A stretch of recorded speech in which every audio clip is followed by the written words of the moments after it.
I'm Lucinda Vakura. I use pronouns she, her.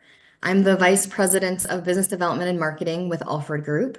I have short brown hair, I'm wearing glasses and a gray shirt today, and I'm sitting against the background with a bookcase and a plant. And our session today is titled Fundraising Campaigns, a 45-year view of generosity. And we're excited for you all to be here. Before we dive in, I want to tell you a little bit about Alfred Group and walk you through some housekeeping items. Many of you are very familiar. I realize Alfred Group is a national full service consultancy. We have 6 flagship services that are listed here on the right-hand side of your screen. We are a member and sponsor of AFP, the Association of Fundraising Professionals, a certified women's business enterprise, and a member and supporter of the Giving Institute. For more information about Alfred Group, you can check out our website, which is in the bottom left-hand corner, which is alfred.com. I do want to take a minute to acknowledge the land on which we reside. I realize you are all joining us from across the country, but I'm going to acknowledge Chicago, Illinois, which is Alfred Group's headquarters. Chicago is located on the traditional unceded homelands of the Council of the Three Fires, the Ojibwe, Ottawa, and Potawatomi nations. Many other tribes, such as the Miami, Ho-Chunk, Menominee, Sac, and Fox, also called this area home. The region has long been a center for Indigenous people to gather, trade, and maintain kinship ties. So a few webinar logistics. Today's session is being recorded, and you will receive the recording and the slides and other resources within 24 hours of our session today. So you receive an email from us within the next day or so. Immediately upon concluding today's webinar, you'll be prompted to complete a very short survey. We hope you consider completing it. I think it's about 4 questions. It's really quick, but it's very valuable for us in planning these events.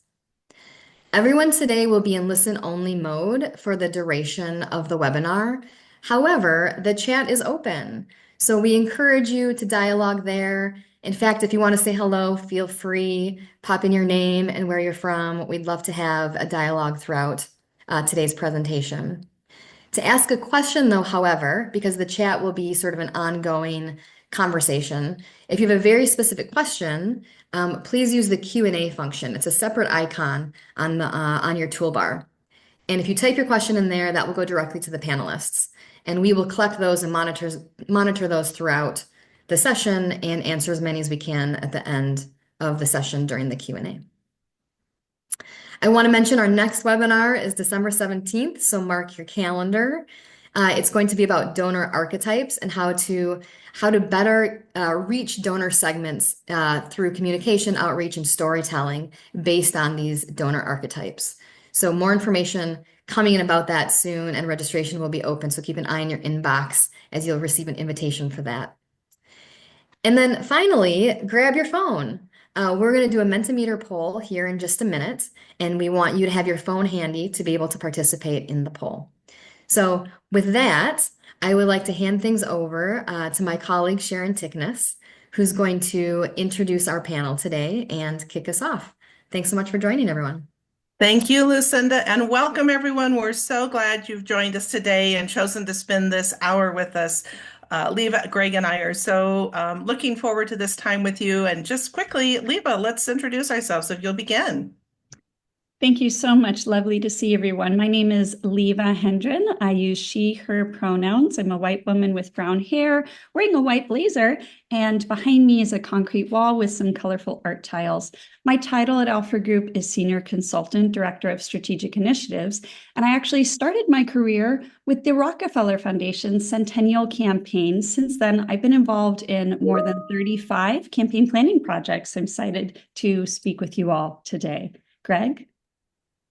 Thanks, Lieve. My name's Greg Whitney. I'm the vice president with the Alpha Group. I go by he, him, his pronouns, and I'm a white male with silver, gray, little bit receding hair. I have black rimmed glasses and wearing a blue blazer. I'm coming to you from my home in Seattle, and the background is blurred.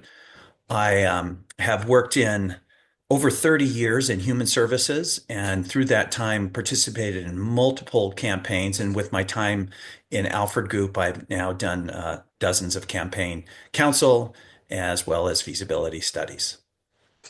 Sharon. And jumping back in, I'm Sharon Tiknis. My pronouns are she, her. I am a white woman with short brown hair wearing a red jacket and turquoise necklace. I'm so pleased to serve and honored to serve as the Chief Client Experience Officer for Alpha Group and have been with the consultancy for 10 years. It was my great joy to move from serving as the development officer to a consultant to work with many, many clients in working on campaigns. And frankly, as we think about Alpha Group's 45-year legacy, it created a unique moment for me to think about my first campaign 4 decades ago, where our profession was very different. I went to what was then called the National Society of Fundraising Executives, which is now AFP Global, to my very first professional meeting and found myself to be the only young person, the only woman in a room full of primarily middle-aged and older white men. And just to think not only about the beautiful, dynamic way that our profession has grown, the way that we have embraced diversity in every way, including in presence and in thought and in leadership, and the way that technology has really created new ways for us to think about the relationships that we build through campaigns. So with that, just a quick overview of how we're going to present a great deal of information in a short period of time to really reflect on the fundraising landscape, how Alpha Group's methodology has evolved and continues to strengthen based on both trends that emerge and ways that we can really deepen relationships with our donors through campaigns. We're going to think about organizational capacity, of course, tactics in fundraising, setting goals, and thinking about your organization from a positioning and presence perspective through the lens of a campaign. So with that, Lieve, I'm going to turn it over to you. Thank you so much, Sharon. And I'm delighted to see everyone in the chat. We would really invite you to connect with us by scanning this code and join us on Mentimeter. Just shortly in a moment, we'll see some updates on Mentimeters, but we have a couple of questions we're delighted to ask you. And if you're not familiar, you can just type in menti.com and use this code. You'll see the 8 digits beginning with 36 at the top. But we're excited to hear from you here who's in the room with us, our virtual room, and can't wait to hear what's your organization's experience with campaigns. Is your organization currently in a campaign? Are you considering or having a campaign on the horizon? Perhaps you've just completed a campaign, or is there not a consideration of a campaign at this time? And thank you so much for seeing a lot of organizations that are in a campaign or considering a campaign. And some, Leave It looks like are here just to learn, not yet in a campaign, not considering yet, but must be thinking about it. Which is very wise. And a couple have just completed a campaign. Which we definitely want to congratulate all of you if you're in that category. A tremendous amount of work.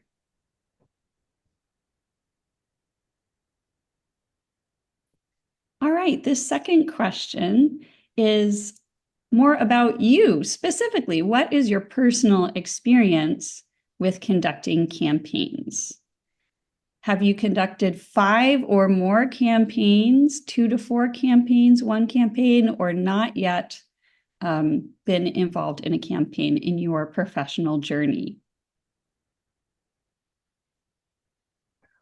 Looks like we have some experienced 2 to 4 campaigners that are coming across, and also a lot of people who are here to learn more who have not experienced a campaign. Quite a few folks have had 1 campaign, and we'll be really excited to hear your commentary and thoughts, questions throughout. If you've just had 1 campaign and are looking for more information around, what are other trends in campaigning, and we're excited to hear from all the different perspectives in the room today.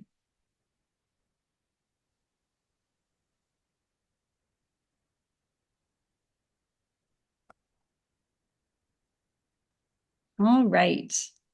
And our last Mentimeter question, just for right now, is what is the biggest challenge your organization faces when it comes to campaigns? So if you're on Menti, this is a little bit of a different question setup. We'd love to hear directly from you in your words. So you'll notice there are 3 blank word categories, and give it a little bit of thought, and please type into those categories a word or a phrase, a concept, an idea that will really help us make sure that we're addressing some of the challenges as we go through our presentation together today.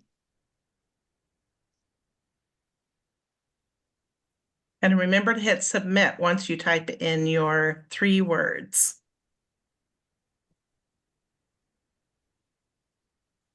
I'm seeing in the chat, we have some volunteers. We have all different kinds of professionals as well, from executive directors to different types of folks in the development team, really all across the country. Seattle, Chicago is a great representative, Iowa, Michigan, Florida, Winnipeg. That's on my bucket list to visit someday. Mm-hmm. So it may be that this slide is not populating. And so if you like, as an alternative, put into the chat some of the challenge your organization is facing, or just be thinking about those in terms of questions to bring forward as we move through our presentation. So let's move on then, Lieve, to share how we bring our methodology to campaign planning. Thank you so much, Sharon. And Oh, yes, there it is. It just popped up. Here we Oh go. my goodness, look at this Good. beautiful word chart. Wow. Okay, staff capacity and engagement. So the way this Menti chart works is words that are getting a lot of hits or phrases come up to the top. And in addition to staff capacity and engagement, we're seeing leadership. Anything else pop up to you, Sharon? Mm-hmm. Community involvement, leadership, yes. I love reaching beyond tradition. I think, as we think about sort of methodology and what we know in terms of trends in 45 years of campaigns, we need to keep it fresh. We need to keep it strong. Prospect research, stock market conditions. Certainly, we know through Giving USA that giving follows stock market trends. So fortunately, we've had strong market conditions for the last several years, and we certainly hope that continues. You know what I'm seeing, Sharon? Also confusion. And then another phrase, what do we want and need? And I'm really excited that we're going to be talking about how to bring your organization through the process of getting clarity. We love to call it our crystal clarity, and really honing in on what does your community want and need, and how can you share that in a clear way with respect to a case for support. It's more than just the key messages, but really that vision for a theory of change. Leadership buy-in was there as well, which is exactly related to that. Well, thank you so much, everyone. We're excited to come back to those challenges that you've just shared. Right now, I'm honored to walk you through our approach, our 6 areas of analysis. So if you think that campaign planning is just about a dollar goal, think again. That's a real common misnomers you can see. And we found in our 45-year history, it's critical to take a holistic perspective to campaign planning and campaign implementation. And these 6 areas need to be in place for a campaign Alpha Group. We're a learning organization, so we're excited to share these learnings with you as part of our commitment to get back to the sector. These areas of analysis are compiled through our own research into quantitative benchmarks to consider for effective campaign planning, which is a great transparent way for you to communicate about ways that your organization will be different at the end of a campaign. This first area here is image and reputation. It's critical to assess your image and reputation among diverse and representative constituents that will be engaged or impacted during the campaign process. And what we're looking for here is 85% of participants in a feasibility study sharing that they positively view your organization, that they trust you, they see you as a good fiscal steward, and they see you are visible with a strong reputation in the community. The second area is focusing on the appeal. We're looking for 80% as a benchmark of overall positive receptivity to that campaign vision, the vision for change, that it's bold, compelling, that they see you as credible in the space. And we're looking for a degree of urgency as to why philanthropic dollars are needed to move the needle. We're also looking for a 60% benchmark to each individual campaign component. So in addition to that big goal, taking a look at the specific subcategories for 60% interest. This third area here is gift potential, insight onto your philanthropic goal and the gift opportunities. Here we're looking for 50% of a campaign goal indicated during a study process, looking for prospects at the leadership gift level, whatever that means for your goal that you're testing. And 95% interest in supporting the campaign, generally willing to get involved. And we're also looking for strong prospects for a lead gift, which we love to see at the 10% of the campaign goal level. Of course, every campaign is different and every pyramid is different, and that's an important part of the process as well. This fourth piece is insight into your leadership, not only your staff leadership, also your board and other volunteer leadership. So here we're looking for 60 to 80% of study participants share that they're willing to get involved. Generally, the folks we're engaging in campaign planning, we want to be engaging some of our closest friends and supporters, and we know that their volunteerism and leadership is critical for a successful campaign. We're also looking for board willingness to get involved and at least a 75% confidence in the executive leadership team to be the face of the campaign. We also have number 5 here, internal readiness, which is absolutely crucial, looking for sufficient staff capacity because there will be increased campaign activities, staff members to lead project management with respect to the campaign specifically, and then infrastructure for communications, engagement, funding activities. A lot of the pieces that were just on the previous slide, we need to make sure that the whole organization has support for those. And finally, last but not least, climate and timing. We need to look at the current realities in philanthropic climate, as Sharon just mentioned, looking for favorable conditions for philanthropy and potential campaigns that might be competing in the philanthropic marketplace. So with that, you can see we don't use a cookie cutter approach, but having a methodology that we've researched is a really exciting piece for us to share with you today. And I'd love to turn it over to Greg to share just a little bit more about the common challenges we observe with campaign planning. Thanks, Lieve. Oh, sorry about that. We wanted to say in our 45 years of experience that we've developed, those 6 areas of analysis that Lieve was talking about to identify what you need to have in place to have a successful campaign. But we also found as part of those, there's some common challenges. And you heard Lieve talk about that sometimes there's just not enough staff, that staff are integrated into campaign activities. They're going to have to integrate those into their full plate. And their plate may be so full that it's just not possible to have those responsibilities covered by the current staff.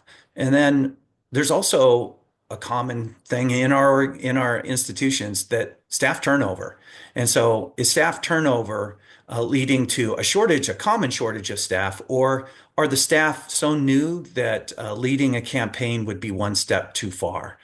And so that's just some of the challenges that we see around not enough staff. There's also hesitant board members. They feel responsible, but are often not fundraisers. And the goal in a capital campaign or a comprehensive campaign can feel really scary to them.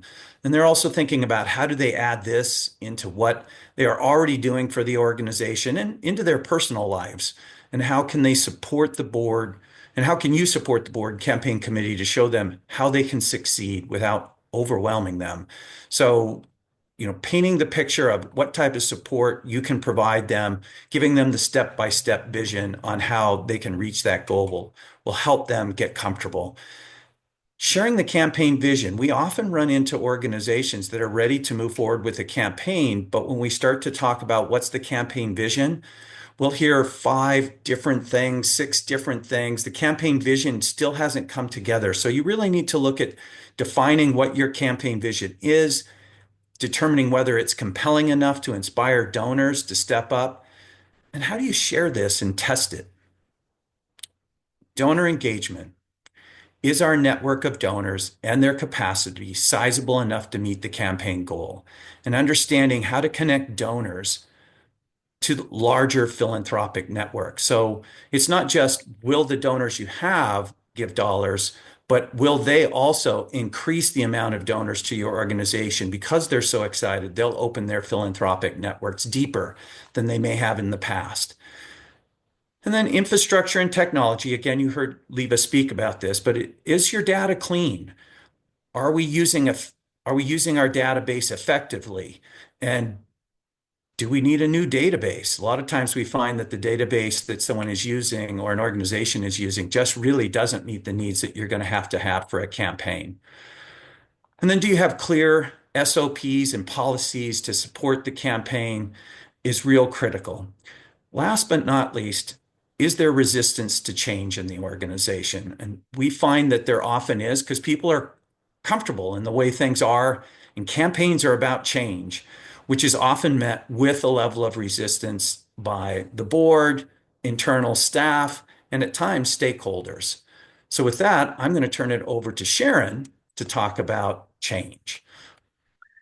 Well, change management is something, a word, a term, a movement that many of us have been aware of for a long time. And some of us have not had the opportunity to really think about how to use change management for a process that will enable your organization to successfully achieve the desired state. As Greg and Lieve both mentioned, campaigns impact every area of your organization. So it's important to anticipate that there will be resistance to change, and we want to help you prepare to lead and approach this work. So as we think for a moment about how we experience change, you see here a big, deep curve that demonstrates that often people start in change in a sense of denial. I think, Greg, if you can go to the slide that has the change curve, that would be great. And we want to just think for a moment about how to help our colleagues move through from denial to a process of doubt if they don't feel like they know what's happening, and eventually coming to acceptance. And where we're trying to articulate here is that with change management, you can help reduce the experience of that, because with every big project, the change process is going to change from a current state to a desired state. Understanding the emotional responses that people can experience is something that we want to recognize as being a range of emotions and how you can reduce the resistance to change. So a practical example of this might be organizations. We all get into a groove about how you input and report donor giving, donor activity. In a campaign in particular, you need a deeper understanding of donor activity so that your entire development team can participate in reporting information that will help as you work to build and deepen relationships with your donors. Of course, it's always the best practice for fundraising professionals to report, put quality contact information into your system, but it's often not the case that we have a discipline around that we do it, for instance, within 2 business days of a donor visit. And that information is really critical in a campaign to build your prospect pipeline and to be able to report on that. So as we just take a few minutes here to look at some of the realities around change, we know that understanding change is critical relative to a clear vision and purpose. I think one of the things in the word cloud before was alignment around what it is this campaign is about. Understanding how change is going to be effective in ensuring strong leadership, that we have buy-in and active support from leaders and key stakeholders. Part of change is about communication, transparency, and the essential nature of managing not just expectations, but fears. And then employee engagement, creating a sense of ownership and desire to be a part of how this project is going to go from where we are to where we want to be. And then just recognizing that not only is support needed throughout this process, but training to understand how we're going to affect the project that a fundraising campaign is all about and what is distinctive about the way that we're going to approach this work. So how do we bring our organizations along?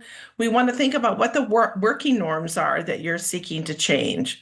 What's your staffing capacity? Another thing that came up very clearly in our prior in your identifying activities around preparing for a campaign and how to manage a campaign, which goes to what the resources and support are that you need to ensure that you have the tools that you need to manage your campaign. Again, utilizing change management to bring alignment, not only around the project itself, what you're raising money for, but how you're going to work your plan and who you need to be a part of that at what point in time and their preparedness to join in.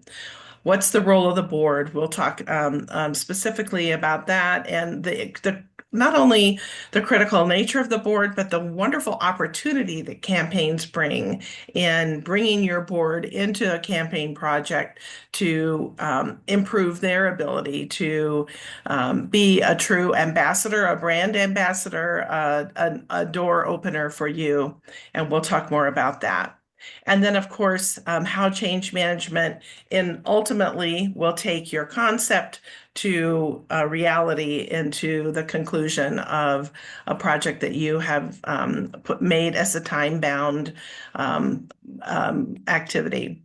So with that, let's go on and think a little bit differently about this from your perspective and how you are looking at campaigns and just sort of one of those first questions we think about. There's a poll here we invite you to complete and share with us either for the campaign you're currently working on or that you envision, or perhaps one that you've just concluded. What percentage of the fundraising goal was the lead gift? So we're eager to see your responses to this.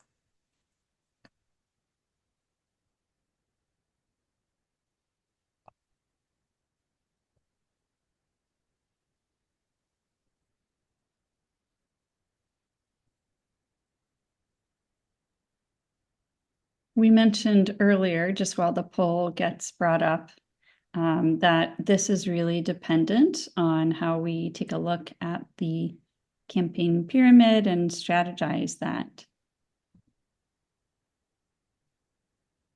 Oh, great. Okay, I'm seeing the poll.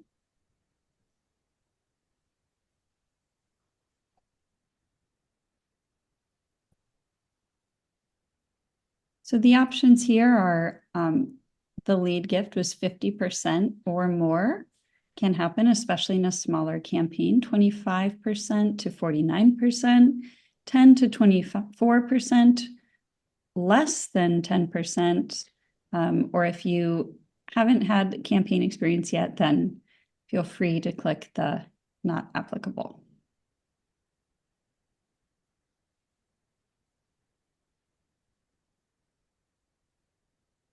Okay. So it looks like most are between 10 and 50% of the goal. Just adding together the 25 to 49 or the 10 to 24. That is a typical lead gift level. At Alpha Group, we seek to get through not just a single lead gift, but through early commitments to the campaign as close to 50% of the goal as we move through the leadership phase of a campaign. Okay, we're moving on. So how many donors do you estimate will give to your current campaign or did give to a prior campaign? Sharon, I'm This can, seeing it. Let me just see if yes, there's a different. I'm number not of seeing. campaign donors is the poll that's up right now. I'm not seeing that Yeah, slide though. yep, you were on it right Was there. I? I'm sorry. Right there. Okay.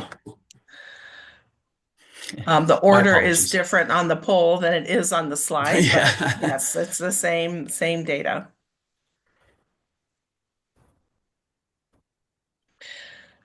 And of course, depending on the size of the organization, there is, this will fluctuate. Um, so let's see what you all are experiencing. Less than 100, less than 249. Right. So this is very telling, and one observation that Alpha Group has seen in many campaigns is a shift from the 80-20 rule to the 90-10 rule. So the 80-20 rule was that 80% of a fundraising goal would come from 20% of the number of donors. And in recent years, that has changed significantly where 90% of a fundraising goal often comes from just 10% of the total number of donors.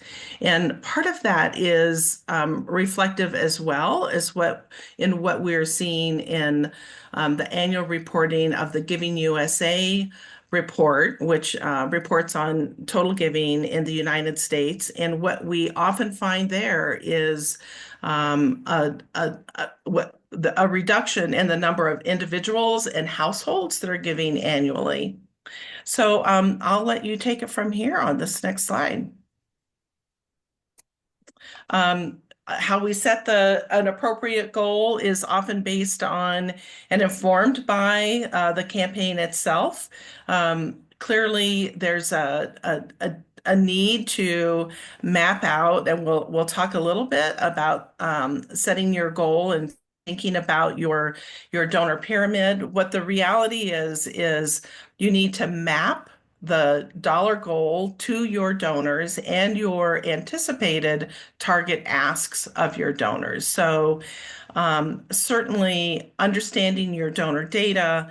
Alfred Analytics is a tool that we use with our clients to help understand what the potential is, what the pathways are, the major donor journey, in helping to understand how to position asks with your donor base. And all of those factors are really critical. We encourage our clients to test an aggressive goal, a realistic but aggressive goal. So, in other words, to ensure that as you are thinking about your goal, whether it's through a feasibility study, a formal campaign planning process, or in your own due diligence in talking with your top prospects to test whether or not an aggressive goal that's obviously based on the components of the campaign is achievable. And it's easier to come down from that tested goal than it is to go above the tested goal. So just some pointers there in how to set your goal. Greg, over to you.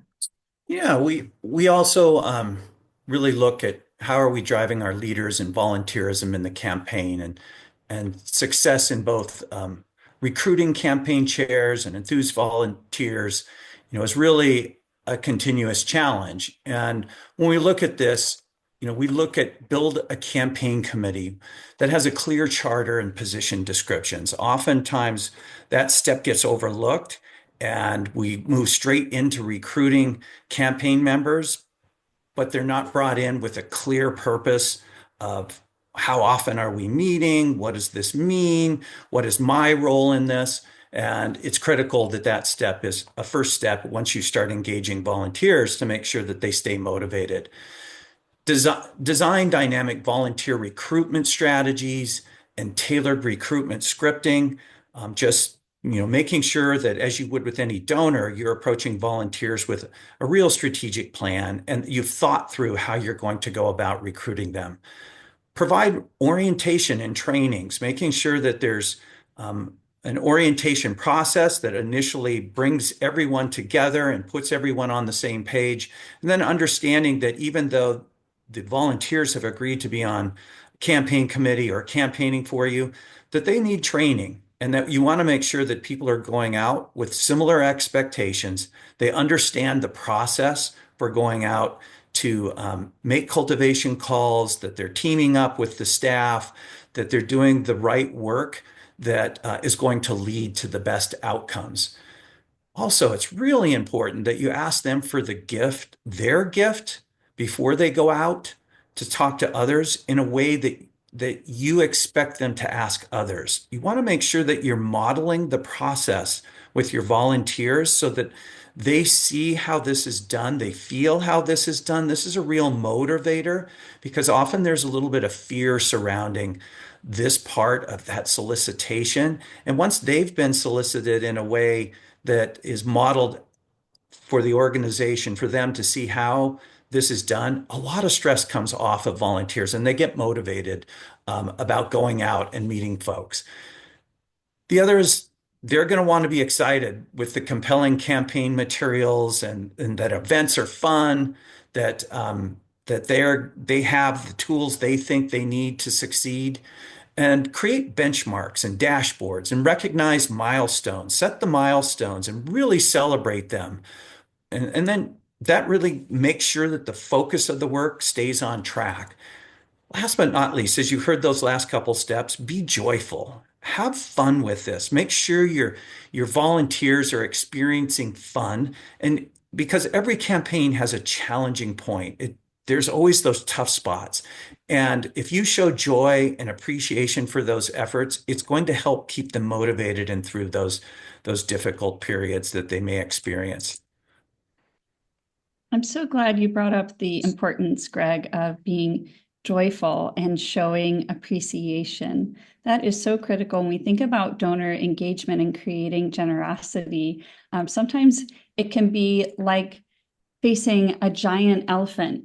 If we're at the beginning stage of a campaign and thinking, how do we engage meaningfully 100, 200, 1,000 folks? And this is where we love the ripple effect, because when there's that big of an elephant in the room, we really just have to start one step at a time, one bite at a time.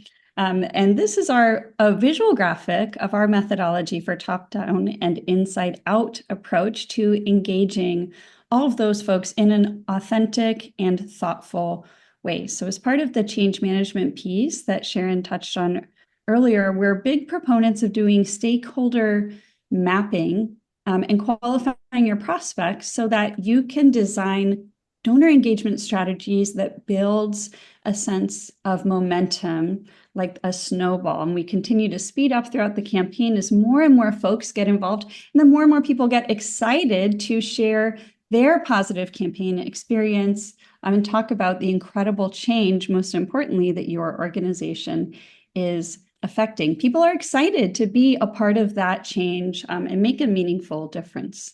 Tactically, that looks like starting with our closest group, our campaign committee. Our campaign committee is really like the heart and soul and our very initial group of leaders. And then we want to have our campaign committee members going out to that next ripple and asking board members for their involvement. Both the current board first, because we know it's necessary for the current board to be aligned and 100% on board with the project. Without the board demonstrating their full support, it can be hard to get traction as other significant funders will be looking for their leadership, which is why they're next in the ripple effect. And also consider your board universe. Past board members, you may have board emeriti or other critical volunteer leaders who deserve to be engaged in a joyful and thoughtful way. This next ripple effect here in the lime green is your current donor community, and make sure that we're engaging them for gifts that are special above and beyond their current giving levels, thanking them, of course, for their support. This is also a wonderful time to have a conversation about planned gifts, whether or not that's part of your campaign goal explicitly. That's a beautiful way for donors to be recognized and engaged and start that conversation if that is new for your organization. Then finally, we want to get to our prospective donors. We're typically looking for 3 prospective donors for each one gift needed on the pyramid. They're on the outside because if it's a new donor who hasn't engaged with you before, you need to build trust and credibility. That takes time and relationship building. We're looking at 18 to 24 months for thoughtfully engaging a new donor to a very meaningful gift. Greg, do you want to share a little bit more about what this looks like with respect to the infrastructure? Thanks, Lieve. Your infrastructure really is a foundational cornerstone to building a successful campaign. And a strong infrastructure builds confidence, it provides reliable campaign information, and it creates clarity and efficiency in the campaign. Without it in the campaign lacks organization, becomes more susceptible to missteps, and volunteers will quickly lose confidence they are working with competent staff team, and they get bogged down in the weeds then. They start to interfere in your work. And instead of their focus on reaching the fundraising goals. So when reviewing your infrastructure, think about campaign plan and roles that are defined. And so we often use a RACI model, which means responsible, accountable, consulted, and informed. Make sure from the start that you know how you intend to get there and who is responsible in the campaign plan, who's accountable for each of the segments, who needs to be consulted, and then also who needs overall to be informed around these different phases of the campaign. Staffing, what training might the team need? What new staff might need to be added to manage the additional workload? And do we have the right staff members in the right seats? Is there some opportunity here to potentially promote an individual who's ready for the next challenge? And this might be a great time to be looking at those changes on your staff team. Then we look at database and technology, and do we have the update or upgrade that we need in our database? What tools might we need that should be added? And are we using the current tools in the right ways? Can we get information needed to effectively manage prospects, donors, development staff? And can it provide lists, donor research, reports that are needed?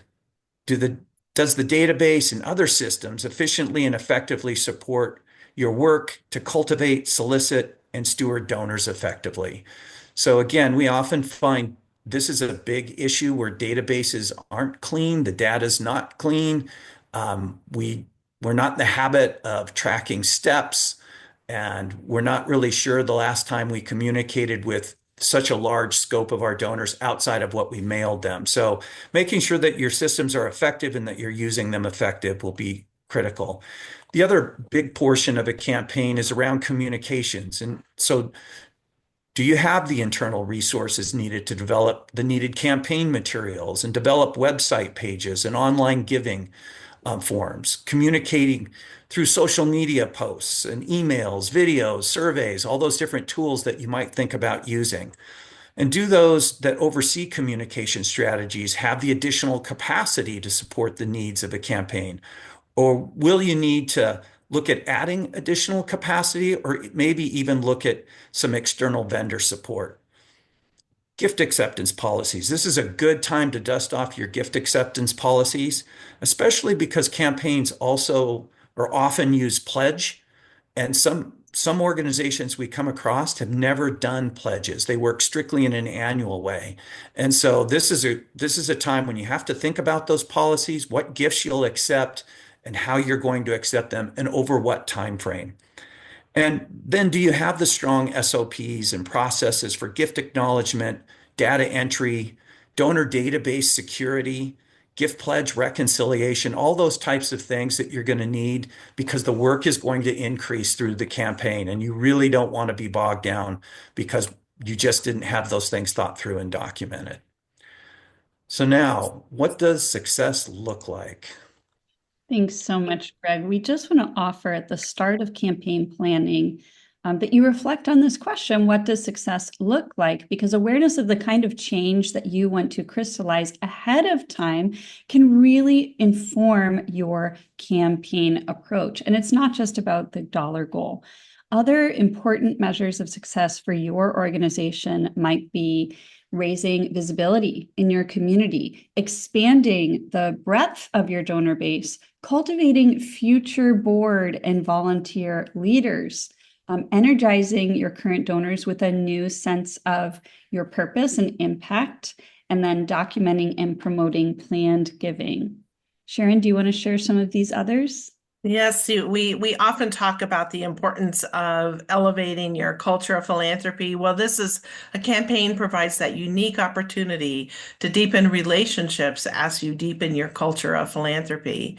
It obviously is a moment for members of not just the development team, but of an organization's staff structure to grow, to develop their abilities in deepening relationships and opening conversations with donors about supporting a campaign.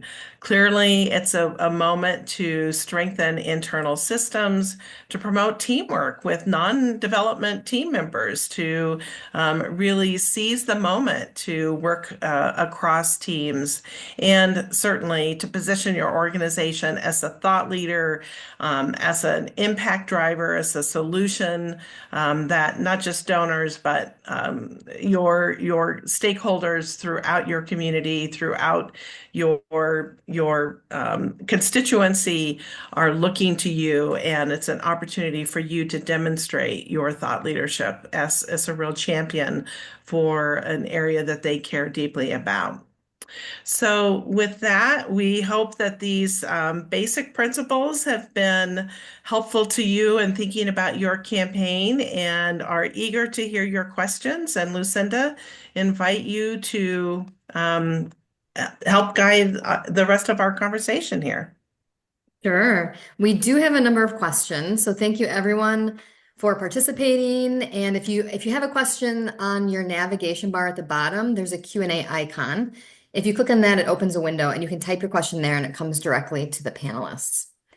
So our first question is, how do you recommend stewarding donors when your campaign has more than 200 donors?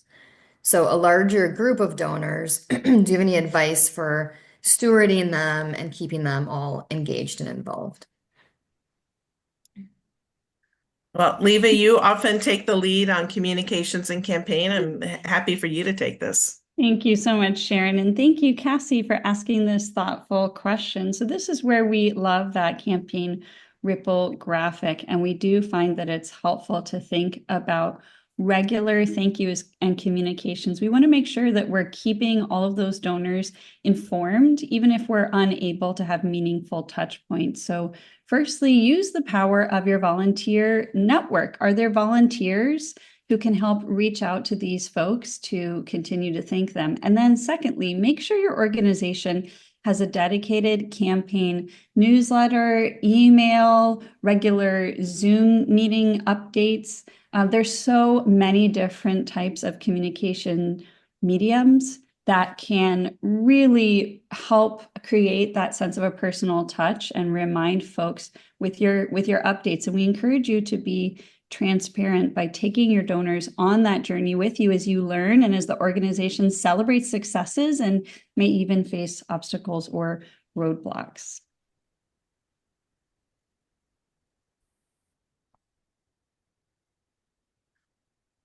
Lucinda, you're on mute. Thank you. Thank you for the additional questions, everyone. The next question is, my campaign is covering the building debt for our building. Should we think of this like a capital campaign, or do we need to think about this differently? So what's all sort of covered in a capital campaign that we would typically fundraise for?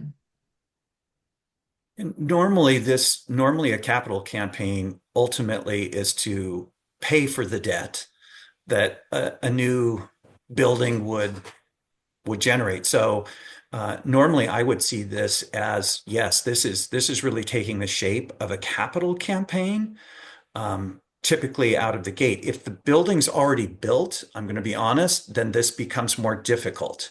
So normally you're running the capital campaign to help have the funds in advance, or you may start the building process knowing you already have funds while the campaign is going on. But once a building is built, it becomes more difficult to raise that directly. So if the building isn't built, the building it's a is capital built, campaign. right? Okay.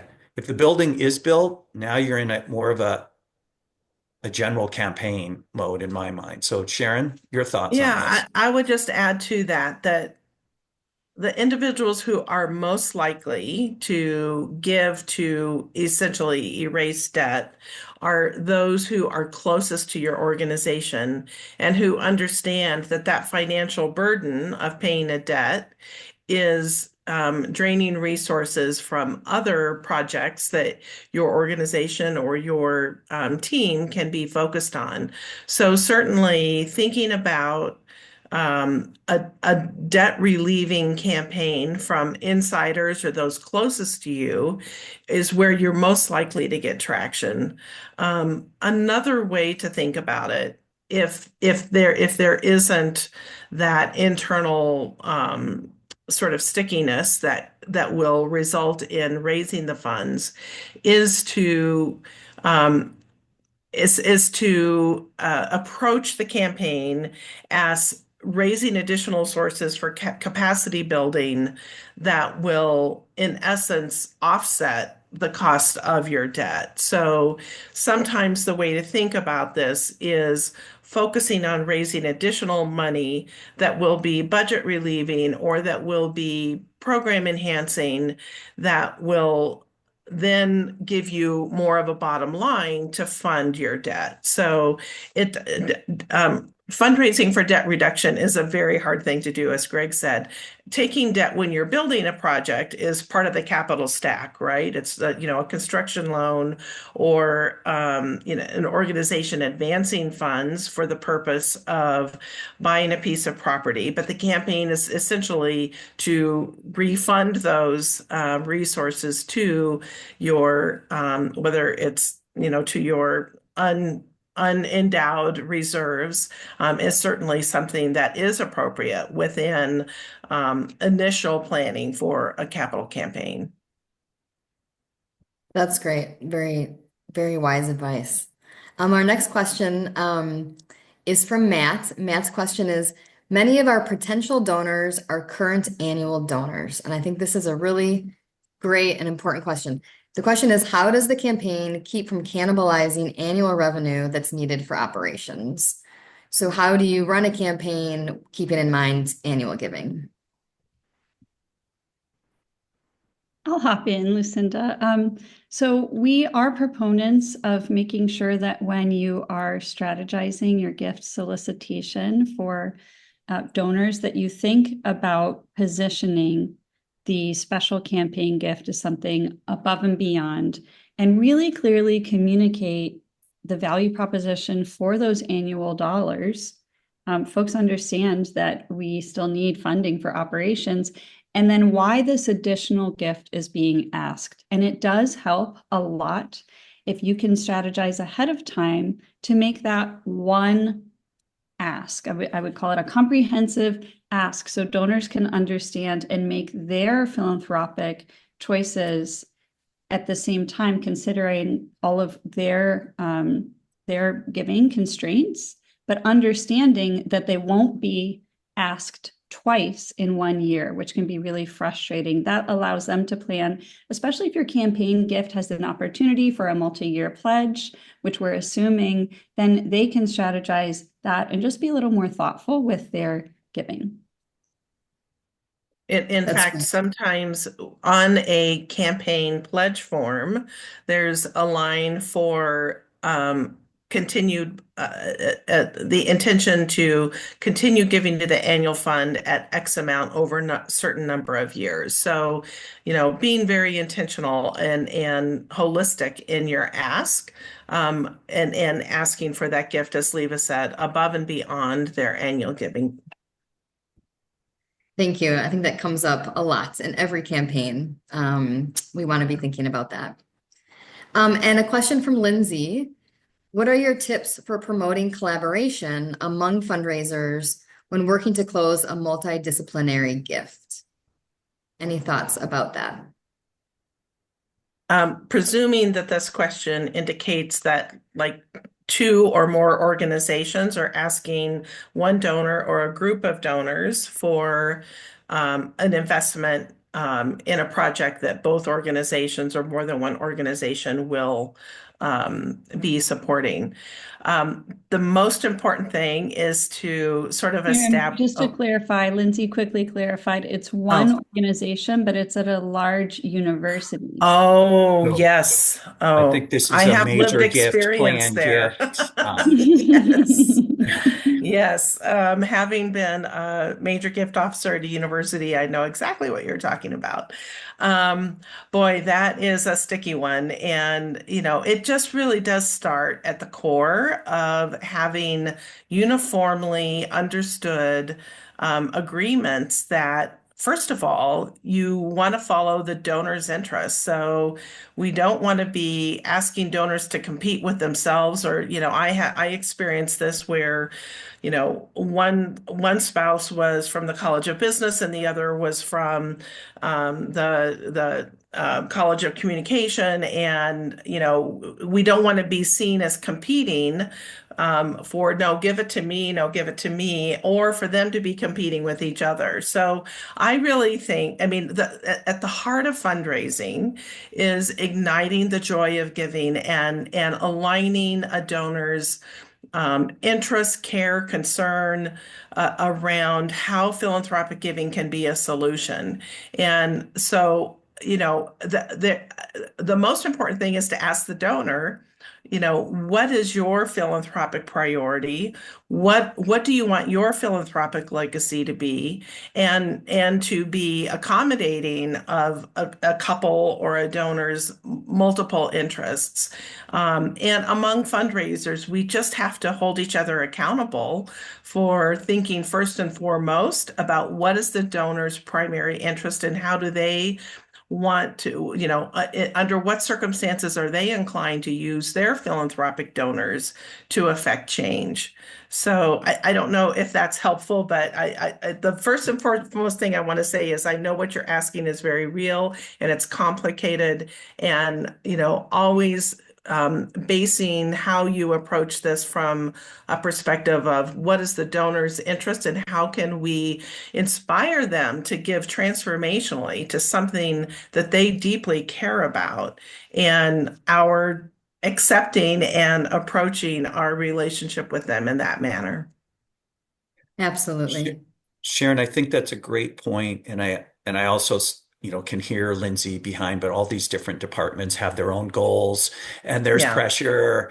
And so, how do you get into that room together or Zoom room and really first set that priority that this is about the philanthropic goals of the donor and how best can we approach them, but have that hard conversation, because just assuming that that's the intent, sometimes other priorities start to push against what's best for the donor. So really clarify that within your department and then have those conversations within your team when you find that there's opportunities, because here's the great news. There's multiple opportunities. And now how best to align those in a way that works for the highest purpose of the donor's intent. And so well said. I want to say, Sharon, and I also want to acknowledge that I know fundraisers feel their own goal pressure and communicate. Yeah, indeed. That's great. All right, Lucinda, back to you. Yeah, there's so much more that we could talk about, but we're at time actually. So I'm going to wrap us up. If we didn't have a chance to answer your question, or if you have additional questions, we want to keep the conversation going. So please reach out to us. The QR code here will take you right to our website. You can fill out our contact form, or you can email us directly at info@alfred.com, and we will get back to you as soon as we can. Just a quick reminder, you will receive an email from us within 24 hours that will include the recording of today's session, also the slides. So you'll have that as a reference, and also feel free to share with colleagues and friends and others the recording as well. And then once we conclude here, you'll be prompted to fill out a very short survey. So we hope that you take the time to fill it out. It's about 4 questions, but it's really valuable for us to plan these events in the future, and we really appreciate that. Our next webinar is on December 17th. Mark your calendar. It is about donor archetypes. So learning how to better reach and communicate through storytelling with your donors and donor segments based on these archetypes. You'll receive an email invitation about that soon as registration opens up. And then we do have another webinar that we want to invite you to, and registration for this is open. It's on December 2nd. We are a member of the Giving Institute, and currently our president and CEO, Brenda Biasari, is the chair of the Giving Institute. And this webinar is titled Reviving Generosity, the Heartbeat of Civil Society. And as we touched on today, the everyday donor is in decline. However, there's still a lot of potential around what that means and what that looks like for the future of philanthropy. So all of the experts that you see here on your screen are going to be part of this webinar, and there'll be a national conversation about what that means based on the Generosity Commission's recent report. So we invite you to that, and registration for that is open. With that, I just want to thank you. Thank you all for participating. Thank you, panelists, Sharon and Lieve and Greg, for your insights, sharing your expertise, and having this really wonderful dynamic conversation with everyone today. We conclude today's session. Of course, we want to stay in touch, and you can reach us here at any of the places on the screen, on social media, or email, and hope to continue the conversation there. So for today, we will sign off. Thank you for joining, and I hope that you all have a really, really nice day. Thank you. Thank you, everyone. Thank you, everyone. Take care, everyone.